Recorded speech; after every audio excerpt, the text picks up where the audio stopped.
It's like watching the earth breathe. Twice a day, you get this breath that comes in and floods it, and then they exhale and the water goes back out. As you look out here, we can see all of the elements working together. We can see a very particular and deliberate system of creation designed to maintain balance. From a distance, it just looks like a flat platform of green grass. But underneath is this extensive system of roots. Worms and crabs and all kinds of things are down there in that sediment, thriving on all that organic matter produced by the salt marsh. The U.S. has some of the largest areas of salt marshes in the world, and they're especially concentrated in the southeast coasts. And because states have done an effective job of protecting salt marsh, there is a great expanse of it from North Carolina to northeast Florida. Pat Conroy, the famous writer from Beaufort, South Carolina, said that salt marsh was seemingly the source of all life. It's a source of beauty to some, a source of inspiration to others, a source of nourishment, a source of protection to communities that are surrounded by it. A lot of our ocean-going creatures will spend at least some point of their life here in the salt marsh. And so there's millions, if not billions, of tiny little fish that are living out there. Every little baby shrimp, every little baby crab depends on our local marshes. Without our marshes and the millions of little critters that live in those marshes, we wouldn't have product to harvest. It's a place of nurturing. It's not only a nursery to the blue crabs and things like that, but it's also a place that we go to as native Gullah Geechees to just renew our spirits, renew our souls, to just literally pause. The same place where our ancestors paused. As salt marshes go, so go the communities in terms of resilience from a storm or extreme weather event. These salt marshes are the guardians of the coast, where they absorb wind energy, wave energy, and that makes sustaining them that much more important.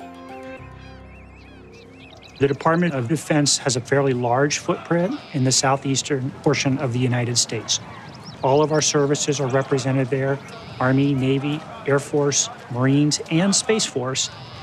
Many of those installations are on or close to the shoreline. We need healthy, robust ecosystems that allow us to train the way we need to train. Some of the best habitat for endangered and threatened species are on DoD installations. It's essentially public property we have to protect. Protecting these same areas off installation helps protect the mission here, which is making Marines. The thing about salt marsh is that we all depend on it in different ways, and that it brings us all together. The almost universal love of the coast, I think, is in large part a love of salt marsh and the benefits it provides. 40% of the world's population lives along the coast. And the ecosystems that are along the coast protect those communities of people. And that is essentially coastal resilience. It's the linkages between coastal ecosystems and coastal dwelling people, which includes most of us.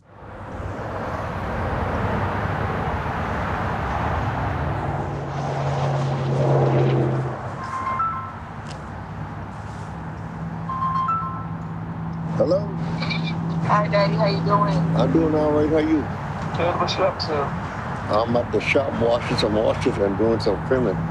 Some filming? Trimming, yeah. Oh, go ahead then, big shot. Yeah, I'll hit you back. All right.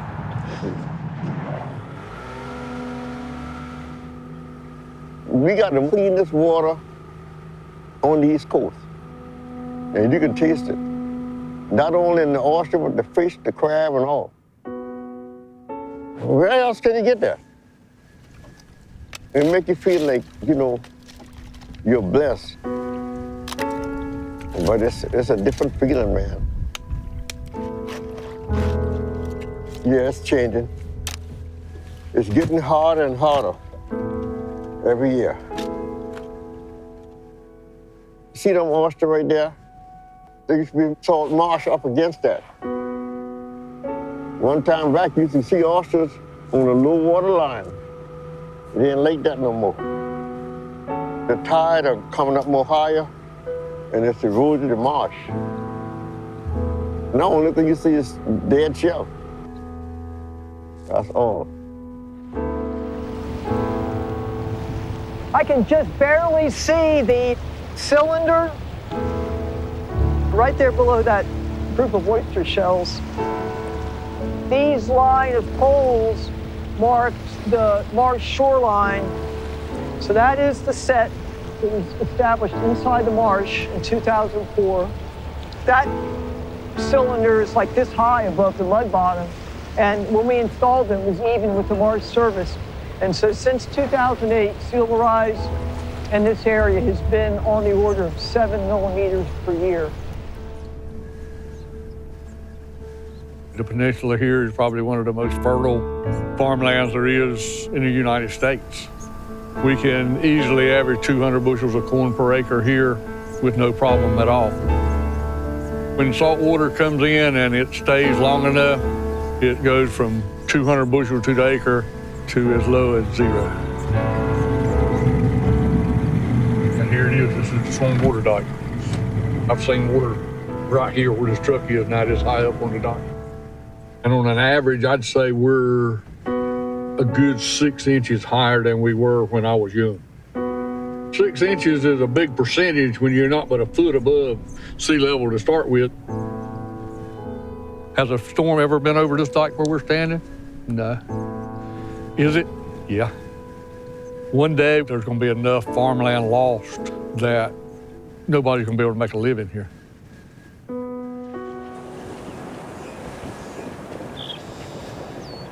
We are capturing these birds because birds are indicators of what's happening in their environment. Coastal areas and marshes in particular are very threatened habitats. What we're seeing with seaside salt marsh and Nelson sparrows is that they require certain habitat structure in areas that are threatened by rising sea levels. Despite the fact that these are considered expansive salt marshes, they're really narrow. There's just nowhere for these marshes to move, and this is essential habitat for these sparrows. They are endemic to this high to low marsh gradient that they have to survive. NOAA released a report earlier this year which highlights the fact that by 2050, they're expecting another foot of sea level rise, right? And then by the end of 2100, they're expecting another 2 feet of sea level rise. So, what we're seeing right now is a relatively high tide. Imagine another foot or 2 feet on top of that, 2050 or 2100. Everything that you see around here will be altered dramatically. I'm trying hard to stay the objective scientist, but yeah, it would be heartbreaking to lose a lot of this.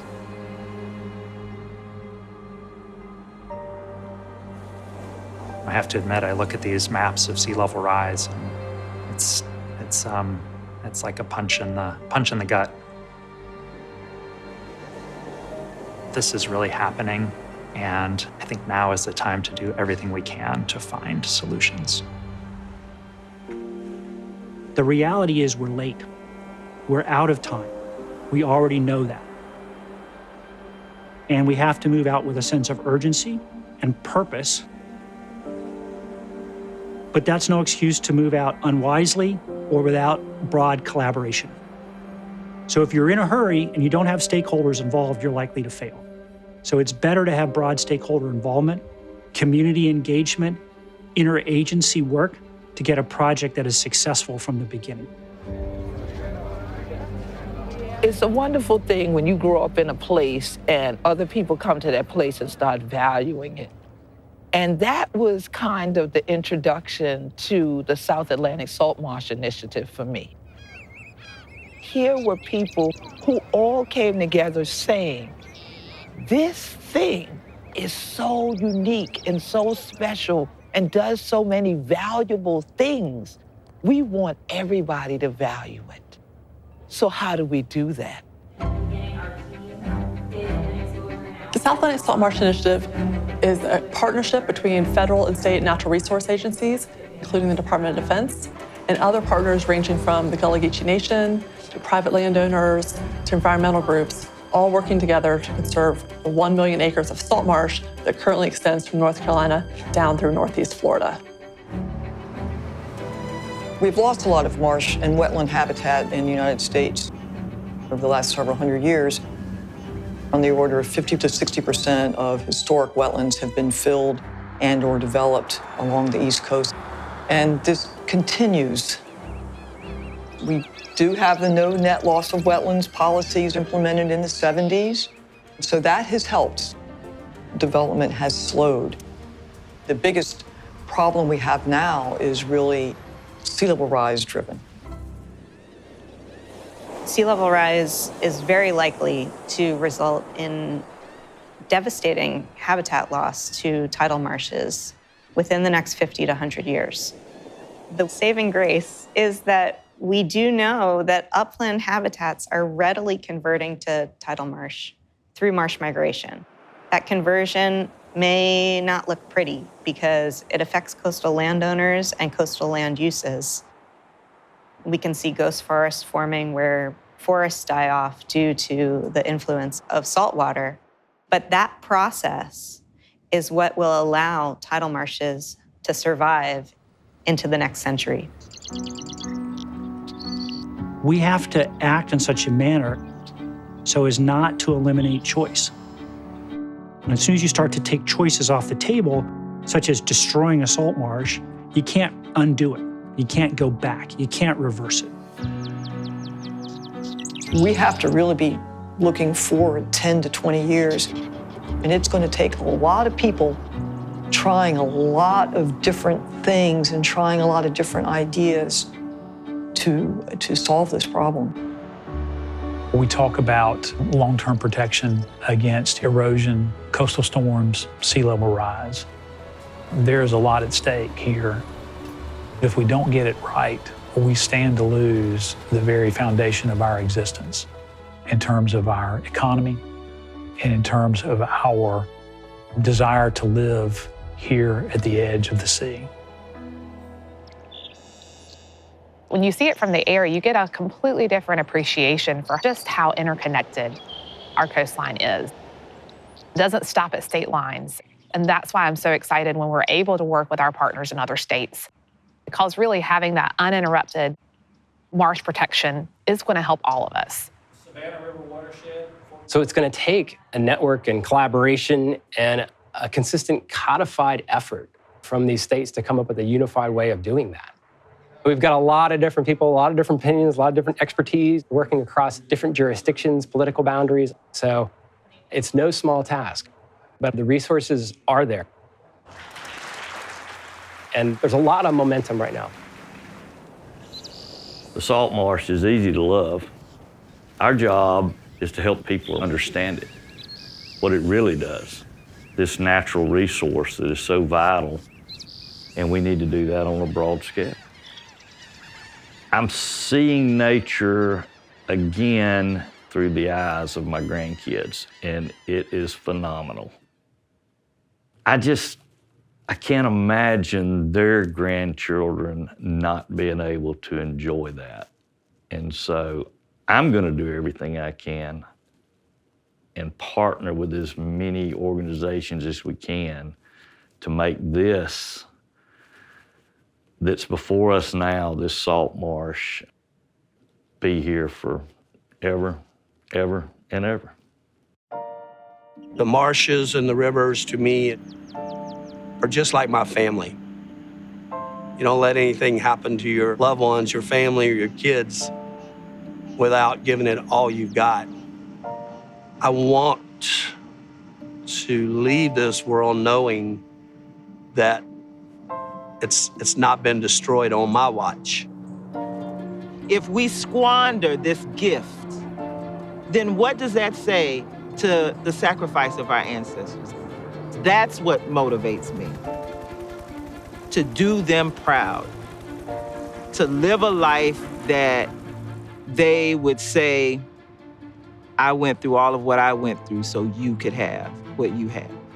And then so the generation after me can do the same.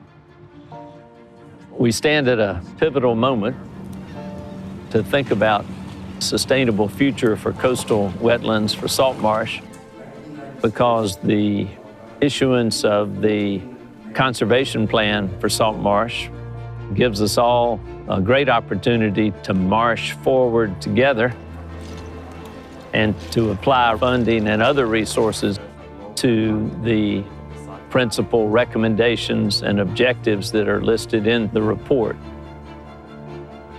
I just hope that 600 years from now, the salt marsh will still be providing the wonderful benefits that it provides to people today, and that people down the road will be saying, they did a good job back then, the folks that thought about conserving and protecting and sustaining this wonderful resource.